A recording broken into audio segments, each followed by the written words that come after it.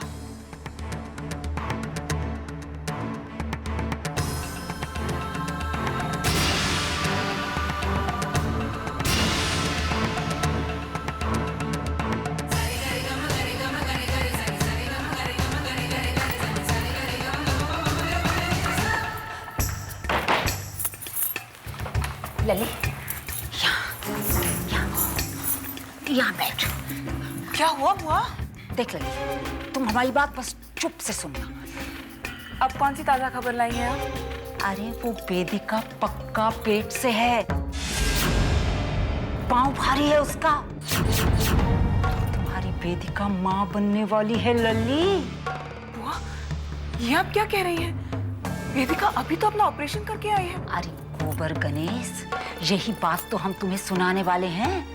वो जो ऑपरेशन की बात है ना, वो एकदम झूठ है, झूठ। ध्रुव और वेदिका ने हमारे साथ ड्रामा खेला है, ड्रामा। और वो जो वेदिका 2 दिन से उल्टियां कर रही है, उसका का? आई लल्ली, तुम्हारी बुआ तो वो है जो बनारस में पास पड़ोस वाली बहू बेटियों की चाल देख के ही पहचान जाए है कि कौन सा महीना चल रहा है। बुआ प्लीज, आप अपनी ये बनारस वाली बातें तो छोड़ ही दीजिए। पहले ही आपकी वजह से मैं ध्रुव और वेदिका के सामने इतनी शर्मिंदा हो चुकी हूँ, और अगर अब आपकी बातें खत्म हो चुकी हूँ तो मैं कृष्णा के लिए सूप बना दूं?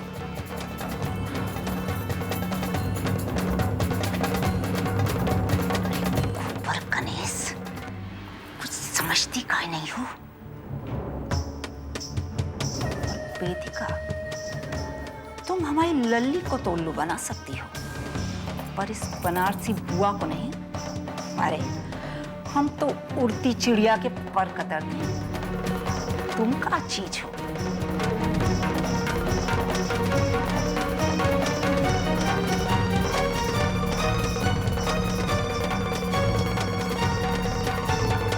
काजल भाभी, आपका ये नन्हा मुन्ना मेहमान जो आने वाला है ना, मुझे तो बहुत शरीफ लगता है।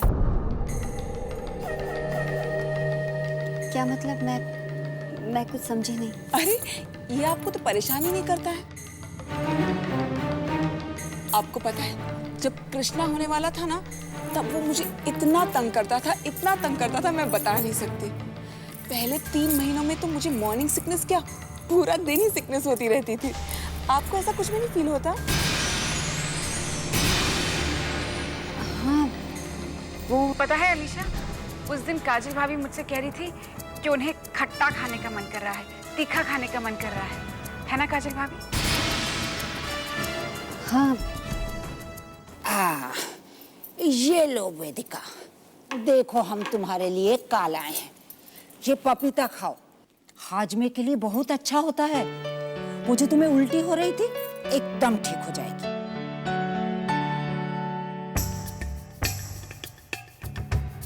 पपीता तो मुझे भी बहुत पसंद है, मैं भी तुम तो हाथ भी मत लगाना काजल। क्यों बुआ जी? पपीता तो हाजमे के लिए अच्छा होता है। तुम तो माँ बनने वाली हो ना बेटा, इस हालत में पपीता एकदम नहीं खाते।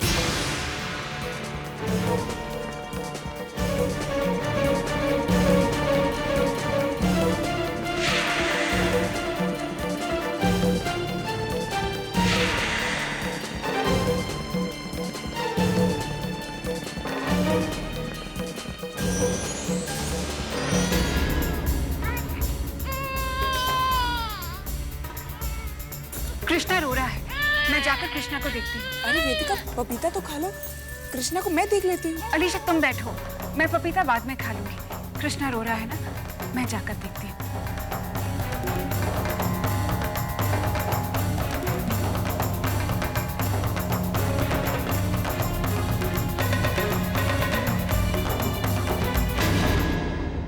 तुम्हारी किस्मत में तो खिड़की के बाहर ही झांकना लिखा है।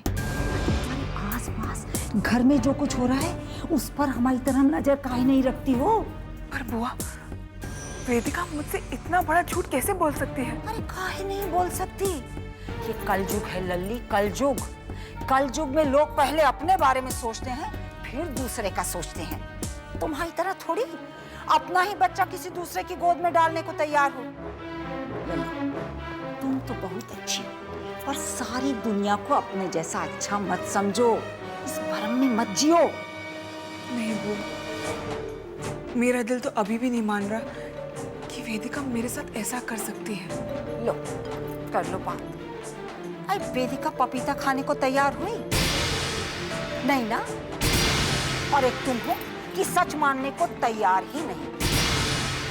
अरे तुम्हारी ये मोटी मोटी आंखें खोलने के लिए हम 20 रुपया किलो का पपीता मंगवाए थे। पर वेदिका बहुत चतुर है भाई। अरे कैसे किसना का बहाना लगाकर निकल गई। तुम मानो ना मानो लल्ली, पर हमारा सब तो 16 आने से है। तुम तो गोबर गणेश, तुमसे कुछ होने वाला नहीं। पर तुम्हारी बनारसी बुआ 2-3 दिन के अंदर सबूत लाकर तुम्हारे सामने पेश करेगी कि वेदिका पेट से, और नहीं तो हम जिंदगी भर पान खाना छोड़ देंगे। देखना तुम।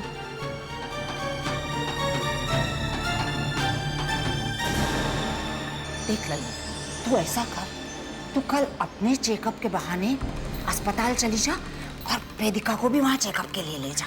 पर बुआ, वेदिका मेरे कहने पर चेकअप क्यों करवाएगी? अरे बातों बातों में हम उसकी नब्ज तो डॉक्टर से चेक करवा ही देंगे, और डॉक्टर तो नब्ज की चाल से ही अंदर का हालचाल जान लेगी, बता देगी कि इसका पाँव भारी है। अरे हम तुम्हारे साथ होंगे ना लल्ली? नहीं बुआ, आप मेरे साथ नहीं चलेंगी। अपनी तसल्ली के लिए इतना तो मैं खुद ही कर लूंगी। शाबाश लल्ली, ये हुई ना बात।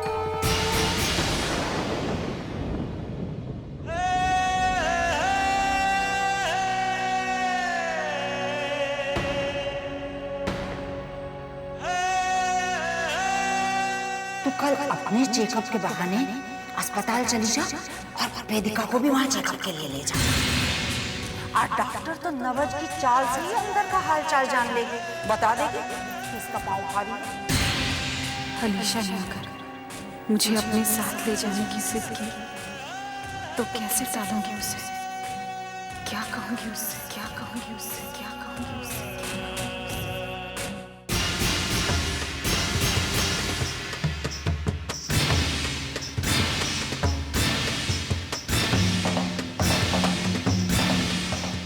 अरे वेदिका रानी, इस बुआ की आंखें इस उम्र में भी बहुत तेज हैं। इन नजरों को दाल में काला ही नहीं, पूरी की पूरी दाल ही काली नजर आ रही है। दूध में कितना दूध कितना पानी है हम बिना नाप तोल के ही बता सकते हैं।